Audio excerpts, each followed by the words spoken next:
सफलता पानी है तो लक्ष्य को साधना सीखिए। अर्जुन की तरह अपने लक्ष्य मछली की आंख पर निशाना लगाना सीखिए। मैं हूं नागेश कुमार कौशिक, आपका केडीएच राजस्थान में स्वागत है। आरबीएससी माध्यमिक शिक्षा बोर्ड वाणिज्य वर्ग के रिजल्ट के साथ ही एक नाम जो पूरे चुरू जिले में हाईलाइट हुआ, कनक माहेश्वरी। आज इस वक्त हम मौजूद हैं कनक माहेश्वरी के घर पर, जिन्होंने जिले में प्रथम स्थान प्राप्त किया है। हम उनकी सफलता का राज उन्हीं के मुंह से सुनना चाहेंगे। किस तरह से एक टॉपर्स जो है उसके सीक्रेट क्या होते हैं, किस तरह वो तैयारियां करता है।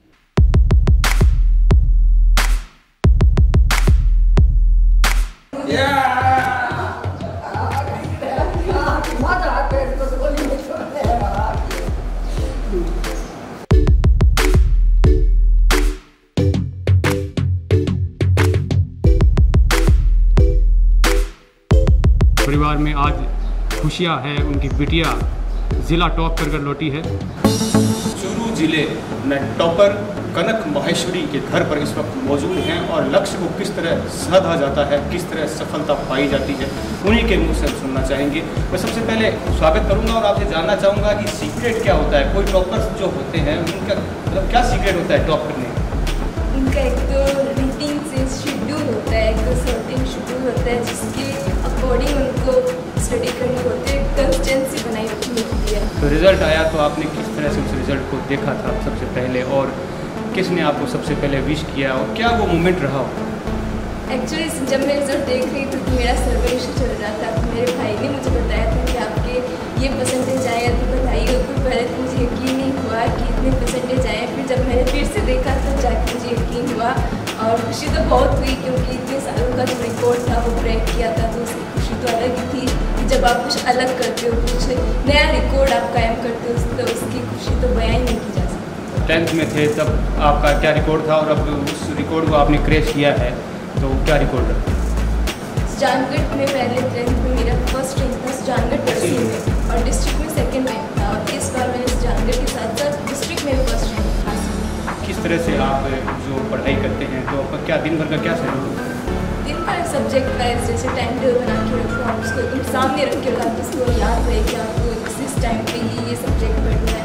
जो सब्जेक्ट आपका वीक है उसको तो आपको ज़्यादा टाइम देना ही पड़ेगा, और जो सब्जेक्ट आपको लगता है कि ये टॉपिक मेरा क्लियर है, इसको मैं सेम टाइम पे पढ़ूँगी तो भी जब मेरा हो जाएगा, तो उसको आप बार बार याद करने से कोई मतलब नहीं है, उससे कोई फ़ायदा नहीं होगा। तो उसको आप छोड़ सकते हो, जिस पर आपकी कमी है उसको आप सुधार, ताकि आपका रिजल्ट अच्छा हो। आपके टॉप नंबर्स किस में रहे? टॉप मेरे 3 सब्जेक्ट में थे, हिंदी, इकोनॉमिक्स एंड अकाउंटेंसी, 98। आपके लिए डिफ़िकल्ट कौन सा सब्जेक्ट रहा और उसको आपने कैसे कवर किया? डिफ़िकल्ट तो कोई सब्जेक्ट नहीं था, क्योंकि टीचर्स ने ऐसी पढ़ाई करवाई थी कि सब सब्जेक्ट इक्वल थे, सब सब्जेक्ट में तैयारी एक समान ही थी। डिफ़िकल्टी उसमें किसी में नहीं रही, सब एक समान थी, तैयारी सबकी अच्छी हुई, टेस्ट रेगुलर थे तो उससे और इम्प्रूवमेंट हुआ। हमें गलती का पता चला कि हाँ हम गलती कर रहे हैं, प्रेजेंटेशन कैसे करते हैं जिससे एग्जामिनर इम्प्रेस हो हमारे टाइम को देख पढ़ के, क्वेश्चन को पढ़ के, जिसको हाईलाइट करना उसको हाईलाइट किया। तो ये सब टीचर्स ने बखूबी से बताया था, जिससे हमें अच्छा मोटिवेशन मिला, गाइडेंस अच्छी मिली, तो उसी से आज मैं ये स्कोर कर पाई। बिल्कुल, आपका कॉन्फिडेंस हमेशा से था। मैंने आपका पहले भी इंटरव्यू लिया था और जब भी मैंने ये चीज़ नोट की थी कि एग्ज़ाम चल रहे थे तो आपको एक उम्मीद थी कि मैं ये ज़िले में प्रथम आने का रिकॉर्ड बना पाऊँगी। मैंने अपना मेहनत कर रही थी, इतना 100% देना है और रिकॉर्ड ब्रेक करना ये था कि लास्ट 94% हाईएस्ट थी, तो मुझे ये था कि एटलीस्ट मैं 94% से तक दूर रखूँ, ताकि एक नया रिकॉर्ड बने और जो भी अगले स्टूडेंट आएंगे तो उनको भी एक मिलेगी डेडलाइन कि आपको इससे ज़्यादा स्कोर करनी, तो उनको भी नए बच्चों को मोटिवेशन देगी। आप किसको श्रेय किसको देना चाहेंगे, या यूँ कहें कि जैसे हर व्यक्ति का कोई न कोई हेल्पिंग हैंड होता है, जो व्यक्ति उसकी ऐसे व्यक्ति में सहायता करता है जब उसे ज़रूरत महसूस होती है, तो आपको ऐसा कौन सा परिवार में सदस्य लगता है जो आपकी हेल्पिंग हैंड है? सबसे पहले तो टीचर्स का है, क्योंकि टीचर्स हमेशा से मोटिवेट, क्योंकि हमें ऐसी पढ़ाई करवाई गई थी कि वो मुझे पूरा स्कूल में कवर हो जाता था। घर पे आके केवल रिविज़न करना होता तो रिविज़न तो करना ही पड़ता है, वो तो स्टूडेंट पर रहता है। स्टूडेंट जितना ज़्यादा रिविज़न करेंगे उतना ही रिवाइज होता जाता है। और घर में सब सपोर्ट करते थे, पापा मम्मी दादी बुआ सारे, मेरे भाई सब मोटिवेट करते थे समय समय पर। भाई को जो भी पूछना होता था तो वो आराम से बताता था, एकदम क्लियर करके, ताकि डाउट्स और भी क्लियर हो जाते थे। सोशल मीडिया का टाइम है आजकल। सोशल मीडिया का एक ज़बरदस्त रेशियो और शौक भी लोगों में है और ट्रेंड पे रहता है कई चीज़ें। तो मैं उस बारे में पूछता हूँ कि आप एजुकेशन के स्तर पर सोशल मीडिया का क्या महत्व समझते हैं, एजुकेशन के हिसाब से कितना उपयोगी है? एजुकेशन से ज़्यादा सोशल मीडिया को आप अच्छा यूज़ में ले सकते हैं, क्योंकि वो आपकी सुविधा के लिए आप उसका सही उपयोग करें। इसमें आप उसको गलत चीज़ों में उपयोग करो, आप अपनी स्टडी के लिए या फिर अगर आप अपने आर्ट को अगर दिखाना चाहते हो तो उसके लिए कर सकते हो, ताकि आपकी पॉपुलैरिटी बनी रहे। इसलिए आप उस पर टाइम वेस्ट कर रहे हो स्क्रॉल डाउन करके, तो वो तो आपका टाइम वेस्ट हो रहा है। इससे आप अच्छा और यूटिलाइज कर सकते हो उस टाइम को, जैसे इंस्टाग्राम, फेसबुक, व्हाट्सएप। तो जैसे मैं फेसबुक और इंस्टाग्राम पे नहीं, लेकिन व्हाट्सएप पर हूँ, तो मुझे बिल्कुल पसंद नहीं है टाइम पास करना, क्योंकि ये एक आदत बन जाती है लोगों की। तो इस आदत को नहीं बनाना चाहिए, इस नशे से दूर रहना चाहिए। एक तरह का नशा ही है। एक समय अभी पीछे आया जिसमें लॉकडाउन था और आपका भी एक पेपर छूट गया था लॉकडाउन की वजह से, एग्ज़ाम चल रहे थे और बीच में एक वो धारा टूट गई, तो उसका आपको फ़ायदा मिला या नुकसान हुआ? आप तैयारी ज़्यादा कर पाए या उससे नुकसान हुआ?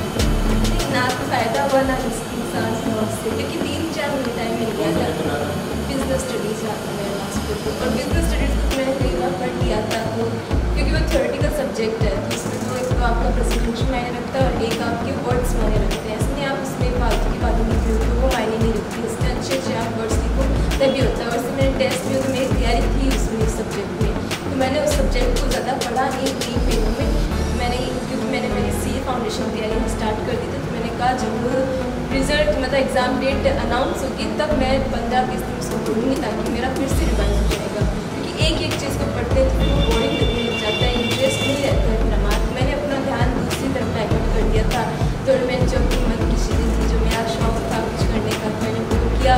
फिर मैंने CA फाउंडेशन तैयारी स्टार्ट कर दी, तो उसमें मेरा मन लगने लग गया। अभी भी मैं कर रही हूँ, और फिर जब अनाउंस हुआ कि रिज़ल्ट मतलब जो हमारी एग्ज़ाम डेट है वो अनाउंस हो गई, तो उसके बाद मैंने स्टडी की, फिर से सब रिवाइज हुआ, मुझे फिर से याद हो गया, सारी मॉक टेस्ट पेपर देख ली मैंने, तो उसके फ्यूचर टारगेट क्या रहेगा? Future target accountancy. Mummy papa भी उनके साथ में हैं, थोड़ी सी बातें उनसे भी करेंगे। सत्यप्रकाश जी भाषण मेरे साथ में, उनकी माता जी भी साथ में हैं। तो सबसे पहले आपका एक्साइटमेंट जानना चाहूँगा कि आपकी बच्ची ने जिस तरह से, बिटिया ने आपका नाम रोशन किया है, आज देखा जाए तो आज जिस काम के लिए मैं भी यहाँ पर आया हूँ, मतलब आप आज आपको आपकी बेटी के नाम से जाना जा रहा है, कैसा लगता है? मेरी बेटी मेरा शान। मैं अपने आप को कितना भाग्यशाली मानूँ, क्या बताऊँ, मुझे अपनी खुशी बता नहीं सकता। किसी को एक बार मेरिट का सौभाग्य मिलता है, मेरे को 2 बार सौभाग्य मिला है। मैं ये सोच रहा हूँ कि मेरी एक ही बेटी है, 2 की तो शायद और ज़्यादा। किस तरह का अनुभव रहा जब ये रिज़ल्ट आपने देखा और आपकी बेटी पर कितना प्राउड होता है? मुझे भी मेरी बेटी पर बहुत अभिमान है, और ये शुरुआत से ही अपने आप में सेल्फ स्टडीज़ की रही है, और इसका सभी अपने टीचर्स वगैरह का बहुत प्यार और सम्मान करती है। ये कोई चीज़ को लेकर के जिद करती है कभी कि भी मैं ये खाऊंगी या ये क्या क्या इसका रवैया होता है? ये सब कोई इसका नहीं है, खाने वगैरह में इसका कोई चीज़ नहीं करती, ऐसा कोई शौक नहीं है। जो भी खा लेती है, खाने में कुछ नहीं है, जो भी दे दिया खा लेती है उसी तरह। आपके हिसाब से क्या इसकी हॉबीज़ है दिन भर में, ये क्या शौक क्या रहता है? इसकी हॉबीज़ ये पेंटिंग वगैरह, ड्राइंग वगैरह बहुत सुंदर कर रही है।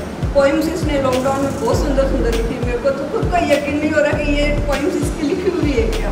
और ड्राइंग की है इसने, और भी ऐसा है जैसे घर के काम है, किचन के काम तो कर लेती है, और डांस बहुत अच्छा करती है। क्या ट्रिक्स, क्या टिप्स होते हैं किसी भी सफलता को पाने के लिए?